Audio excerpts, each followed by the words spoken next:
So Jim, you were the first president of Whitburn Band, sometime in the 1960s. What year was it exactly?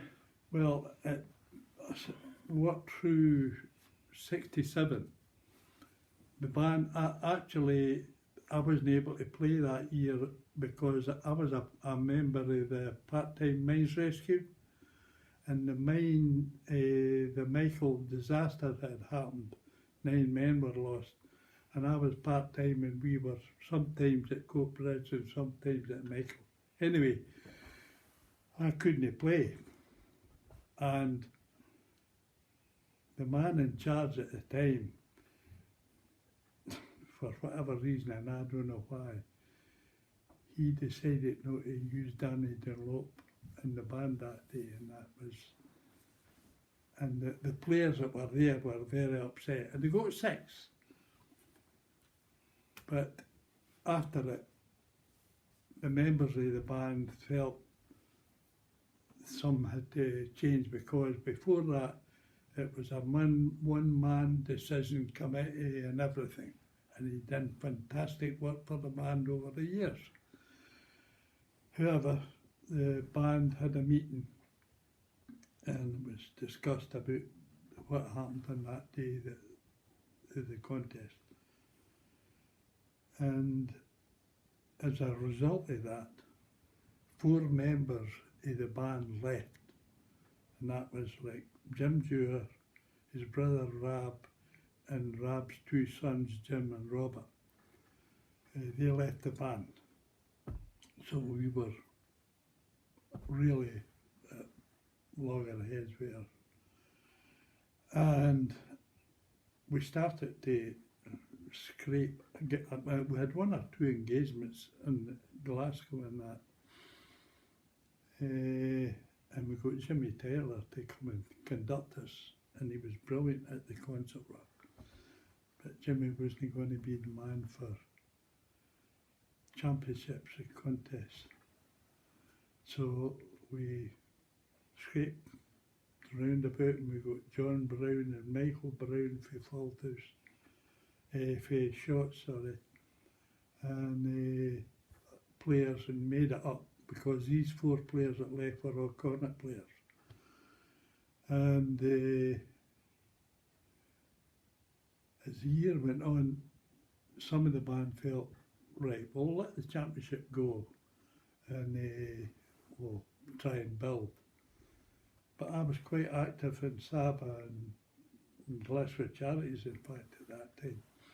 And I tried to encourage them to go, because if they didn't go, they would be relegated. But if they went, whatever would happen. So, as I say, we got these players together, and then of course we needed a conductor.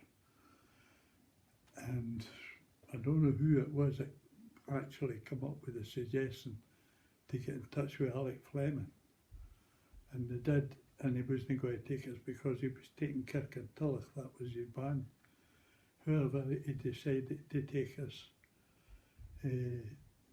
to Bo'ness, and we were doing 19th, and we got the prize. We won the championship, and as it so happened, BBC, Jim Hunter was the leading light then.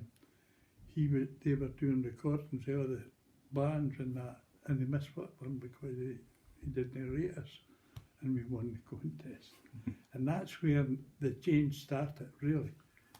I was doing a thing in the Bandsman recently, and I was reading it was the 50th anniversary of Whitburn winning the Scottish for the first time in 1968, and the report made it very clear it was a surprise result. Aye. Was it the same for the guys in the band? Oh, aye, totally. In fact, so late, and Jimmy Kelly for shots, I gave Jimmy, I was on the committee in that, the Saba in that time, but I gave Jimmy a lift back from Bo'ness to Whitburn, and I went up to I don't think he was a provost, he was a provost brother, to tell them. And I mean, this was about 9 o'clock at night or something like that. It was a total surprise, aye. But a major turning point for the band at that point. I mean, totally. even though it was a surprise, the band grabbed the opportunity and really pushed forward and became the best band in Scotland pretty quickly. Right, that's right. And a lot it was down to Alec Fleming. Alec Fleming wasn't an academic or anything like that. But Alec Fleming was just a natural musician, and he worked hard. And as it turned out on that day, we got first, Keneal second, and Kirky got third. So he had obviously... You had a good day. You had a good day. Aye, because he obviously got the right interpretation to the adjudicator, Ken. And Keneal wasn't happy that day because he brought up that boy from England. I can't remember his name. Brilliant. Otten. No, it was the adjudicator. The conductor, aye. But no, I know him so well. I can't remember his name. So they weren't happy. So much so that Thomas McLaughlin came and played with us later on.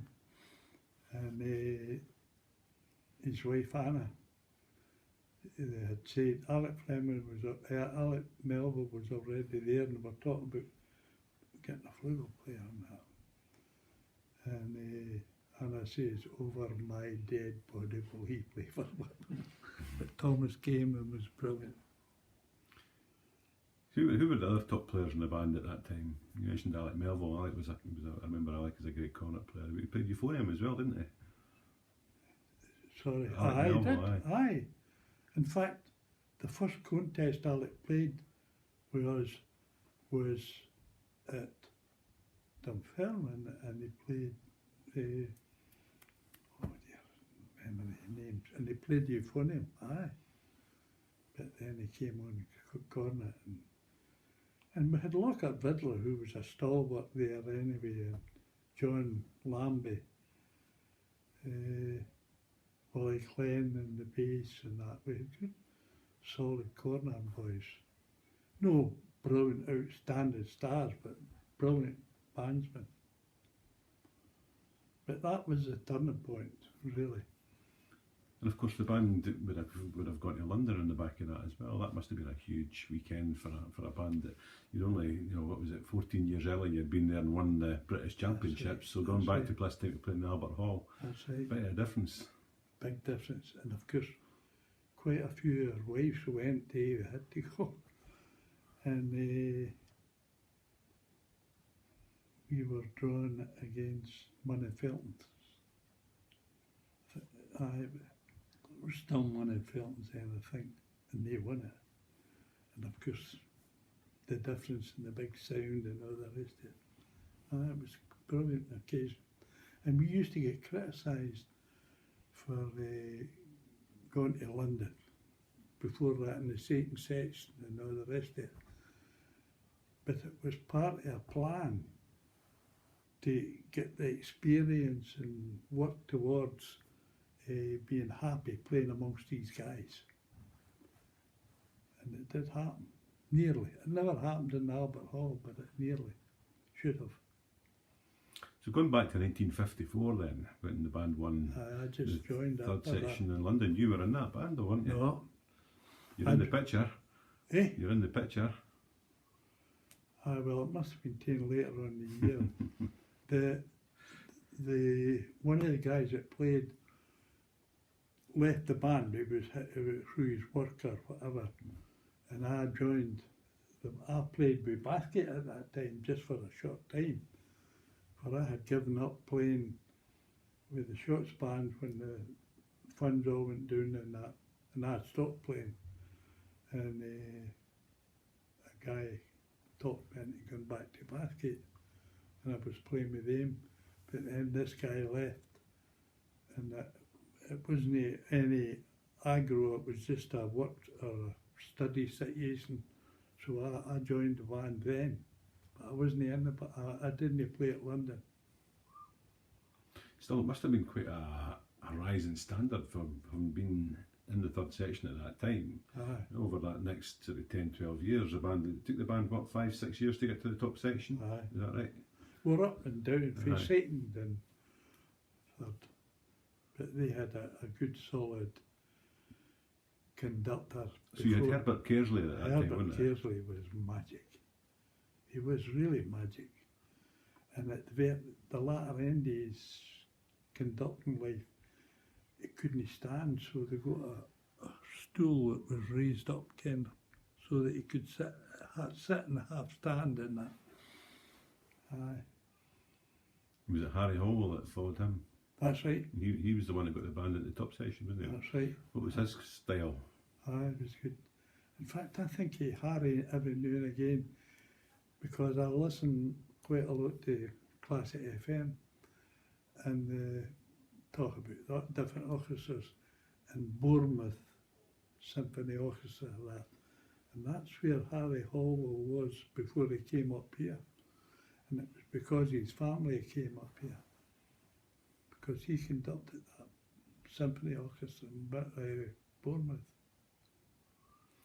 So you were the band president from 1967 until 74, 75. During that time, the band was, I mean, as a young player myself, I mean, I remember Whitburn being pretty unbeatable in these days. That's right. It must have been a source of great pride for you and the town. Wonderful, wonderful.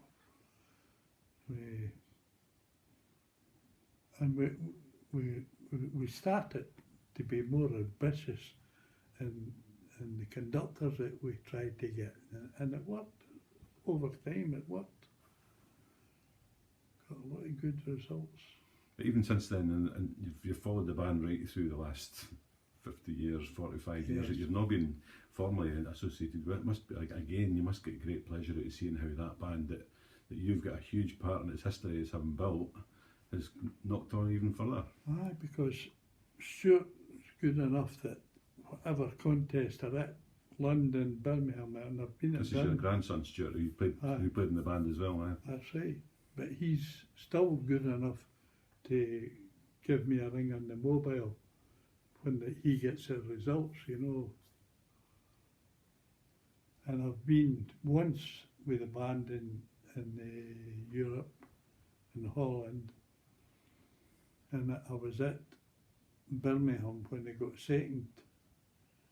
That was a fantastic experience. That was British Open in 2003. Was it? Yeah. 2003, aye. Planets. Oh, aye. And there's only two Whitburn boys in the band. The girlies. They're in the band. At one time, when I was in the band at the very beginning, there was only two players out with Whitburn boundary.